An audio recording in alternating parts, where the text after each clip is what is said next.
Hello and welcome back to my channel, and it's the 1st of February, so welcome to my kit share for how to kill a kit with style. As you know, we took December and January off, but we are back, renewed, refreshed, and ready to share some awesome kits this month and some awesome projects that we're going to get done with those kits. I will have everybody's channel linked below. We are quite a few of my scrappy friends that play along with how to kill a kit with style. So it's so much fun. And I get totally inspired by all of my friends.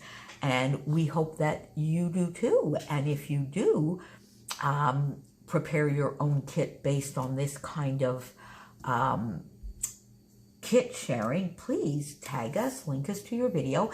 And also, I mean, this fits in perfectly with sort of my spending freeze and the freeze gang, but there is also another series for the love of homemade kits, which is maybe based a little bit more on a recipe. So you have two awesome series to choose from for making your own kits. So let's see what I am up to in February. So my kit this month, I bought last year, I think maybe in the spring, after I had seen Kelsey using Gingham Farm. So I don't remember, when was that, Kelsey? Was it in the spring? I said, I really, and Kelsey uses a collection like nobody else does. I mean, by the time she's done with a kit and a collection, literally there is like, you know, this left, and I think she even uses that. There's nothing left. And I had seen her use it, and I just loved what she did, and I said, you know what? I need that. So it was one of the only forays out of the Secret Not Secret Kit Club or Redefined Creative shop last year, only a couple ones, and I got this from Scrapbook Nerd, which is a Canadian online store. It's an awesome online store here in Canada. So I got that from them last year.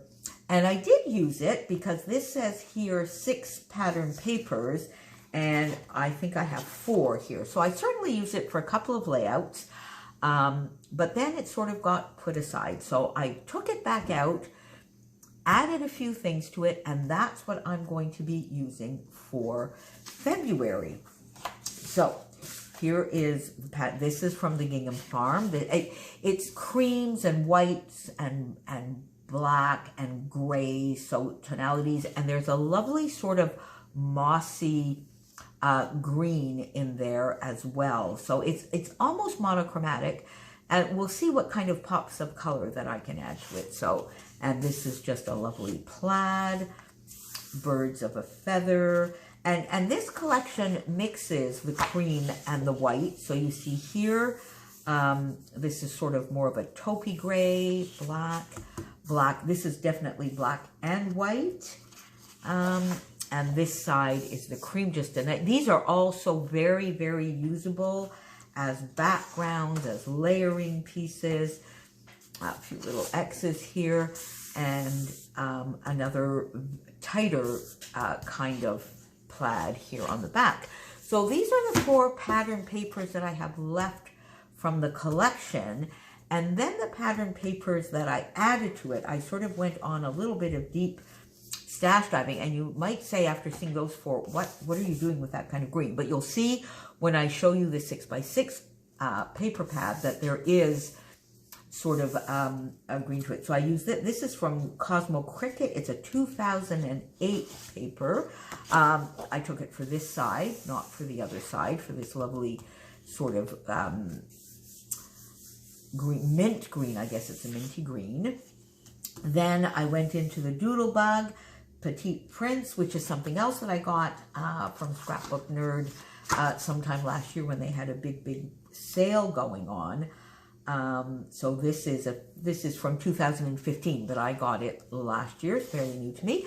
And this side is white with tiny gray polka dots, and this is a black with white polka dots.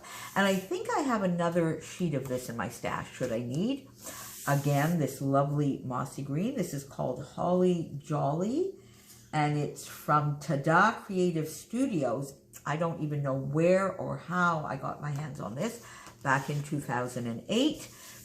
And this side could actually work as well. So that is another 3 pattern papers. So that gives me 7. Then I brought in some scraps. This was, I think this is from Teresa Collins. This is crepe paper. This is one of my travel kits that I got from the Secret Not Secret Kit Club last year. Scraps from that same kit. There you go. A 4x6 journaling. I'm not too sure where this comes from, but I know I cut it down from something. These 2 pieces of paper are from Scrapbook and Cards Today sampler. I think maybe January of last year, 2019. A journaling card, another little scrap, a scrap music piece. I think this is from a Maggie Holmes collection. And then I added some cardstock to this because the January focus in our Freeze Gang was using colored cardstock. So I figured I would just continue. And I do like doing a cardstock background. This is not a full 12 by 12, so I don't know whether I'll cut this down maybe to 8.5 by 11 or use it for layering. A darker gray. This sort of harvest green. And this is a little bit more maybe sort of a cement color or a very, I think this is a Stampin' Up! Paper, and I think they call it Sahara Sand. So got some cardstock there to go along with this. Then, oh, here's another 4x6 cut apart, which I think this is a sticker. Oh, look at that. And I think this was in a Scrapbook and Cards Today sampler as well. Some alphas, the Daily Flash. I don't have a lot left here, so we're going to try and use that up. Then these small ones in the gray on cream. This Vicky Bouton. This I think was from Kaleidoscope. And then the Goodfellows from Fancy Pants in this sort of green that's in the Gingham Farm collection. And I don't know why those are there. There you go. And this, as you can see, it goes from a very light, sort of like a moss green into a darker sage green. So it gives already like an ombre. It's kind of fun to use for titles. So those are the alphas that I'm going to be using. I have the 6x12 sticker sheet from Gingham Farm. I've only used a couple of pieces, so we'll try and get that used up. I also have the chipboard from Gingham Farm. I have used a couple of pieces of that. You see, you can see a little bit that green that's here, so we'll try and use that up. And I also had the die cut pack as well. So maybe I'll just open that. I won't go through every single one because we have a lot to look at, but just to give you maybe a little bit of an idea. You know, there's some black, white, the grays, a little bit of that sort of green color in there as well. A lovely bow. So quite usable for a little bit of home. You see there's a pie here. So it's kind of like a bit of a home feel collection. Oh, look, isn't that fun? Look at that. Isn't that a gorgeous little die cut? So we have that. I have the enamel dots that I've used quite a bit. Then I went in and I got some 6x6 papers. So I have the Gingham Farm 6x6. So you see that sort of Sahara Sand kind of color, the black and white. There you go. Now you're starting to see some of that mossy green or harvest green. That's here, some homes. Lovely usable stripes and spoons, and that kind of cute. Again, stripes but wider, the plaids. Some beautiful floral. This I think I could fussy cut. This would be lovely. A nice wood grain. This wood grain, is that not gorgeous? I probably used that. That I'm sure came in a 12x12, and that's probably one that I did use. Here you see that lovely green. This I'm not quite sure. I'm not quite sure what I'm going to do with that. I think this I used the reverse side as a 12 by 12. And there we are, back to the same patterns. Then I got, as a lovely, lovely gift from my lovely friend Karina in Sweden, she sent me a beautiful Christmas package, some of which are some prize items for the Mercy Tiara group, and others which I'm keeping. And this is a Swedish company, so isn't that fun? Pandoro.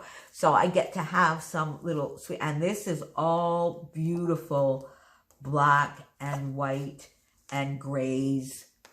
Gorgeous, gorgeous. There's some cardstock, pattern, smaller patterns, cardstock. So just a nice white cardstock on the back if I wanted, the gray card. And this one is textured a little bit. Look at that lovely pattern, nice tight patterns. This is gorgeous. I love saying, oh, some black cardstock, black texture card. And I am out of cardstock. Christina's going to be sending me some because, as you know, that's an exception to my freeze. So I did do a bit of an add-on with some white, black, navy, and gray cardstocks. And black and white at this point I am out of, except for the Vicky Bouton Foundations paper. And then I have, in this 6x8, I have like 4 little sheets left. So we need to get that used up. Got some black and white doilies, a few doilies to add to this. 4 different washi tapes, and they all, for now, work. So let me get them used up. So I have sort of a black and cream color, black with just little white, tiny little white dots, little paw print. Is that not cute for some little Chopin layouts? And another sort of 2-tone gray. I think this is, yeah, this is sort of like a darker gray, and this is, actually, no, it's maybe more cream. Anyway, so 4 washies. 2 beautiful, like a sequin mix. As you know, in January, I was a guest designer, and I'm going to continue throughout February doing some of that because I had a little bit of a late start. But look at this was part of my gorgeous guest design package called Black Magic. Is that not perfect? Perfect, perfect for this kit. Jody also sent me the rustic hearts. These are gorgeous little finishing touches as well. And then last but not least, I just got a fun little mixed bag of little bits from my stash, a couple of little die cuts that I had here lying about in my bowls, my lovely freckled fawn cameras, some kitty flair to go with that washi, this story, some black and white gingham bows that I had received back in the day from Cheeky Studio, or I bought. I don't know. I had been a guest designer at some point. I can't remember whether I got that from there or I bought them. Smaller cameras, and these flare. So there you go. That is my How to Kill a Kit with Style for February. Stay tuned. I hope to get tons of projects using this lovely kit. I might add in a couple of extra, because I think I actually have, I may be hoarding another 6x8 of the Auburn Lane. I might bring it in, but until I finish these 4 sheets, I'm not allowing myself to do that. So stay tuned for some layouts. Please follow the links down below to see all of the lovely kits. Most of my friends will have their kit shares up today or tomorrow. And join us all month long to see what we get done. And of course, if you play along, tag us. Use the hashtag HowToKillAKitWithStyle. Or the initials I don't know. I'll put them down below. I can't say that all. I'm sure I'm going to make a mistake. And let me know, how do you like putting kits together? And if you do from your stash, do you tend to do just like a full collection? Start from a collection, add things from your stash, or go totally mixing and matching all sorts of bits from your stash? Do you follow a recipe? talk to me about how you use homemade kits. Talk to you soon. Thanks for being here. Bye.